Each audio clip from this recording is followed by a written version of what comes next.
Hello everyone, welcome back to my YouTube channel. जैसे कि last episode में आपने देखा था, ओमैन अपनी बहन ओम को कॉल कर रही होती हैं, लेकिन ओम उसका कोई रिप्लाई भी नहीं देता और उसका कॉल भी नहीं उठाता, जिसकी वजह से ओमैन माइक के घर चला जाता है और उसे कहता है कि मुझे पैसे दो, फिर मैं ताई गया तो तुम्हें तुम्हारे पैसे लौटा दूंगा। माइक उसे अपने घर से निकाल देता है। वो ज़बरदस्ती करता है कि शायद इससे मुझे पैसे मिल जाए और मैं यहाँ कुछ दिन रह पाऊँ। बाद में ओमैन माइक को ब्लैकमेल करता है गाय के जरिए कि ये मेरा पहले बॉयफ्रेंड रह चुका है और इसने मुझे धोखा दे के यहाँ आ गया था और मैं इसी वजह से यहाँ आई थी उसे ढूंढने। इस वजह से मेरे पैसे ख़त्म हो चुके हैं तो मुझे दो। और वो बहुत रोने लगता है तो माइक उसकी मजबूरी समझता है और उसे कहता है तुम बस मेरे दोस्त के ऊपर पुलिस केस मत करना, मैं तुम्हारे लिए कुछ कर लूँगा। और उसे 4 लाख रुपए दे देता है और साथ में उससे एक कॉन्ट्रैक्ट भी साइन करवाता है कि अगर ये झूठ हुआ फिर तुम देखना, और उसका नंबर भी लेता है। वो दोनों कॉन्ट्रैक्ट को साइन करते हैं। ओमैन बहुत खुश था और ऐसे ही शॉपिंग करने चला जाता है और बहुत ही ज़्यादा इंजॉय करता है और अपनी बहन ओम को मैसेज भेजता है कि मैं सिर्फ आ जाऊं फिर तुम देख लेना।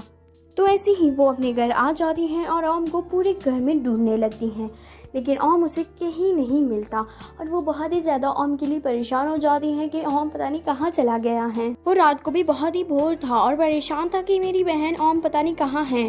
ओमैन ओम के बॉयफ्रेंड के पास चला जाता है, लेकिन वो वहाँ नहीं था। वहाँ का मैनेजर कहता है कि उसने ये घर बेच दिया है और वो कहीं और जगह सेटल हुई है। और ये साथ में भी और कहता है कि उसकी शादी भी हो चुकी है, उसकी बीवी प्रेग्नेंट है। वो ये सुन के एकदम हैरान हो जाती है कि उसकी बीवी कहाँ से आ गई। तो वो उससे पूछता है कि उसकी बीवी कौन है, तो वो उसे बताता है कि उसकी बीवी ओम नाम की एक लड़की है। तो उसे शक होता है कि मैं हमेशा ओम को कहता था कि तुम दोनों रिलेशनशिप में हो। वो उसे मुझे हमेशा झूठ कह के कहती थी नहीं ऐसा कुछ नहीं है, हम सिर्फ दोस्त है।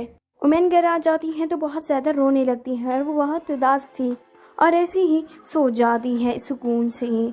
तो सुबह उठती ही उसके सामने कुछ लोग थे जो उसके घर के खरीदार थे। वो उसे देखती है और चिल्लाने लगती है। वो आदमी उसे देखते हैं और चिल्लाने लगते हैं कि ये कहाँ से आ गया है। तो ओम इन सबको डरा लेती है। वो सब चौंक जाते हैं कि यार ये कौन आया है इधर।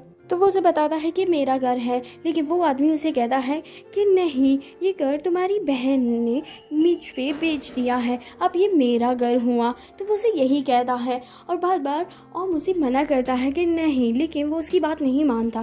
कहता है कि तुम्हारी बहन ने बेच लिया है और उसे एक वीक का टाइम दे देता है कि तुम एक वीक यहाँ रह सकती हो, फिर उसके बाद अपने लिए घर ढूंढ लेना। साथ में उसके घर का हर सामान ले जाते हैं, खासकर उसके फादर का पियानो भी। तो वो बहुत रोने लगती हैं कि मेरे फादर का पियानो मत ले जाओ। तो वो बहुत ही ज़्यादा रोती है, लेकिन वो आदमी कोई भी उसकी बात नहीं सुनता और वहाँ से वो सारे सामान ले जाता है। ओम बहुत ही उदास था और परेशान था कि मैं क्या करूँ। तो ओमैन रात में बहुत ज़्यादा रोने लगती है। ओमैन अपनी बहन को पूरी ढूंढने की कोशिश करती है, लेकिन कुछ नहीं होता। ओमैन हमेशा फादर को याद करती है और रोने लगती थी कि अब मैं क्या करूं, और अकेली उस रूम में रहने लगती है कुछ वीक के लिए। वो बहुत परेशान था कि मैं अब क्या करूं। तो यहाँ पे माइक मिंट्रा से मिलती है। माइक को मिंट्रा पसंद था। वो उसे कहती है कि हम दोनों डिनर के लिए जाएं, लेकिन मिंट्रा उसे मना करती है कि मेरे पास टाइम नहीं है। तभी काऊ का कॉल आ जाता है मिंट्रा को कि हम लोग कल डिनर के लिए जाएं। तो मिंट्रा उसे हाँ कर देता है कि मैं बहुत ही बोर हो चुका हूँ हमेशा इस शॉप में रहते रहते। तो ये सब माइक देखता है और उसे बहुत ज़्यादा जलन होता है कि क्यों मिंट्रा मुझे क्यों पसंद नहीं करती। और काऊ मिंट्रा के साथ साथ माइक को भी उस डिनर के लिए इनवाइट करता है। माइक भी कहता है ओके मैं आ जाऊंगी। तो माइक बहुत परेशान था कि अब मैं क्या करूं। तो सुबह होती है मिंट्रा माइक को कॉल करता है कि तुम यहाँ आ जाओ। माइक कहता है मैं बिजी हूँ, लेकिन वो बार बार उसे फोर्स करता है। आखिरकार माइक आ जाता है और उसे एक जैकेट पहनाने लगता है। तो माइक उस जैकेट को पहनता और कहता है ये तो मुझसे बड़ा है, ये मैं नहीं पहनने वाली। तो वो उसे कहता है ये मैंने तुम्हारे लिए नहीं बनाया, ये मैंने काऊ के लिए बनाया है, तुम इस खुशफहमी में मत रहो। ये सुन के माइक को और ज़्यादा बुरा लगता है कि ऐसा क्यों हो रहा है मेरे साथ, मैं इससे इतना प्यार करती हूँ और ये मेरी बात क्यों नहीं मानता। माइक बाहर आ जाता है और इसके दिमाग में ओमैन आ जाती है कि काऊ ने ओमैन को धोखा दिया है, शायद ये इसकी ज़िंदगी बर्बाद कर दे। उसके बाद मिंट्रा मेरे पास आ जाए। तो वो उमैन को कॉल करता है। उमैन उसका कॉल उठाता है और उसे कहता है कि जी कौन बात कर रहे हो। तो वो उसे बताता है कि मैं हिमायक हूँ, तुम मेरे साथ आ जाओ एक डिनर पे। वो उसे इनवाइट करता है और यहीं भी ये एपिसोड ख़त्म हो जाती है। अगर आपको वीडियो अच्छी लगी हो तो लाइक करें, कमेंट करें, शेयर करें एंड सब्सक्राइब करना ना भूलें और अगली एपिसोड के लिए वेट करें। Bye bye.